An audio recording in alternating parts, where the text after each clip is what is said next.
అందరికీ నమస్కారము. అందరూ ఊహించింది ఈ మత ప్రాతిపదికన ఒకసారి కొట్టుకుంటారేమో కానీ ఒక్కోసారి విమర్శించుకోవచ్చు.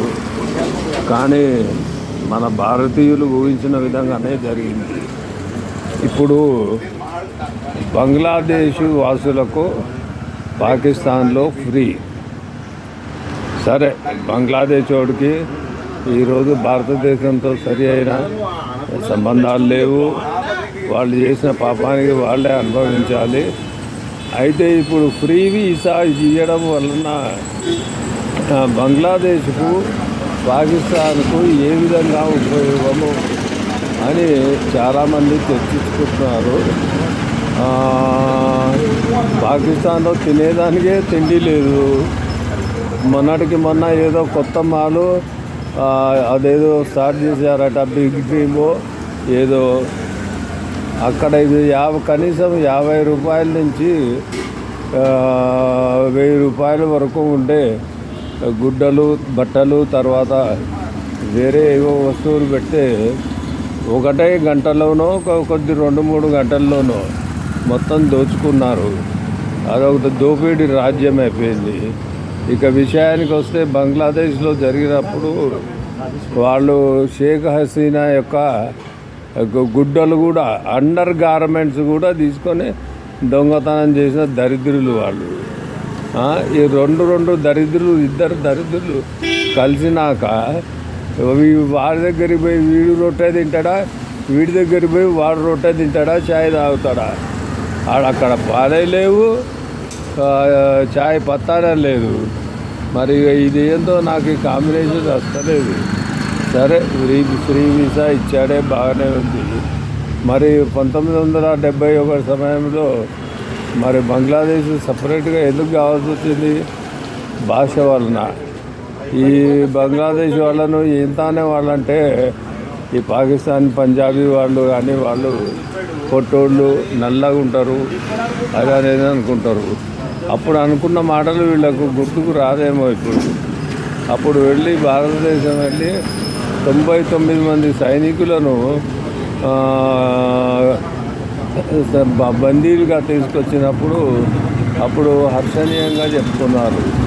ఈరోజు షేక్ హసీనా భారతదేశానికి తలదాచుకోవడానికి వచ్చినందుకు తర్వాత జరిగిన ఈ కీలక పరిమాణాల్లో మరి ఏమనుకున్నారో ఏమో.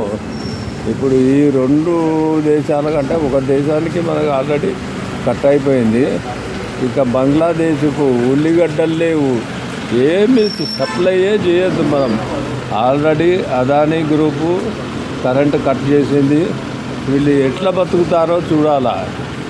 ఈసారి మాత్రము ఇద్దరు కలిసి దేశం మీద ప్రకటించే 2 దేశాలు ఓన్లీ జస్ట్ హాఫ్ అన్ అవర్లో స్మాష్. బంగ్లాదేశ్ ఉండదు, పాకిస్తాన్ ఉండదు. కాబట్టి వాళ్ళే ఆలోచించుకోవాలి. మాకు ఎంతసేపు చైనా ఉంది, ఎంతసేపు అమెరికా ఉంది, ఈ దేశం ఉంది, ఆ దేశం ఉంది. వాళ్ళైనా ఎంత చేస్తారో, ఎందుకు చేస్తారు? ఆ 2 దేశాలు ఒకప్పుడు అఖండ భారతంలోనివి. వాళ్ళకు ఆ తెలివితేటలు రావట్లేదు. ఎప్పుడు వస్తుందో మనకు తెలియదు. వాళ్ళకు పట్టిందల్లా ఒకటే మతపిచ్చి. ఆ మతపిచ్చితో ఎంతకాలం జరుగుతుంది? ఇప్పుడు నాకు చెప్పండి, వాళ్ళకి ఏదన్నా రేపు ఇబ్బంది వస్తే మిగతా ఓఐసీ దేశాలు ఏమైనా వచ్చి సహాయం చేస్తాయా? సహాయం చేయగలవా? అయితే ఇప్పుడు ఈ కొత్త తెరకు ఒకటి లేపారు, వీసా ఫ్రీ ఫర్ బంగ్లాదేశ్. ఈ బంగ్లాదేశ్ ముందే అడక్క తింటూ ఉంది. ఆడపోయి ఇది పెద్ద బిచ్చగాడుతూ పోయి కలిసి బిచ్చగాళ్ళ దేశాలు తయారవుతాయి. వీళ్ళని ఎవరు ఏ యూరప్ కంట్రీలు రానియవు. వీళ్ళ తెలివితేటలు ఇంతే. వాళ్ళ బుద్ధిలో మార్పు రాదు. చూడండి, ఏ విషయమైనా కానీ మొన్న మాల్ బంగ్లాదేశ్లో జరిగిన మొన్న జరిగిన విషయము బంగ్లాదేశ్లో. ఇంకొక విషయము, పాపం ఆయన ఎవరో ఎన్ఆర్ఐ పాకిస్తాన్ ఎన్ఆర్ఐ కరాచీ నగరంలో డ్రీమ్ హౌస్ అనేది ఏదో చేసి వాళ్ళకు కొంతవరకు సహాయం చేయాలనుకుంటే స్టార్ట్ చేసిన కొద్దిసేపట్లో కొనింది లేదు కానీ మొత్తం దోచుకొని పోయినారట. ఇది ఏం కల్చరో నాకేం అర్థం కావట్లేదు.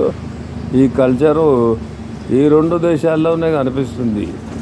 వేరే ముస్లిం దేశాల్లో ఈ విధంగా చేస్తే కాళ్ళు చేతులు కట్టేసి తిరగదీస్తారు, కొర్రాడు దెబ్బలు కొడతారు. ఇలా ఉంటే ఈవెన్ ఇతర మిడిల్ ఈస్ట్ కంట్రీస్, సౌదీ కానీ దుబాయ్ కానీ వీళ్ళని రాణిస్తారా? మీరే చెప్పండి. అయితే ఇది వినాశకాలే విపరీత బుద్ధి అంటారు కదా.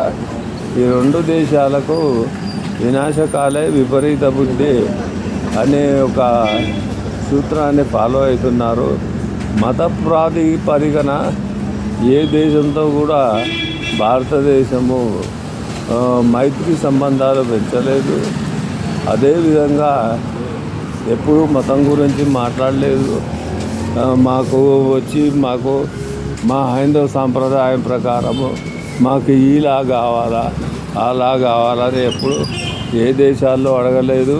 కానీ మీరే చూడండి, ఈ భారతీయ హిందువులు ఎక్కడికి వెళ్ళినా కానీ వాళ్ళ పనులు చేసుకున్నారు, వాళ్ళ వ్యాపారాలు చేసుకుంటున్నారు. కానీ అక్కడి లోకల్ వాళ్ళ యొక్క అఫీషియల్ మతం ఏదైతుందో అది ఫాలో అవుతున్నారు.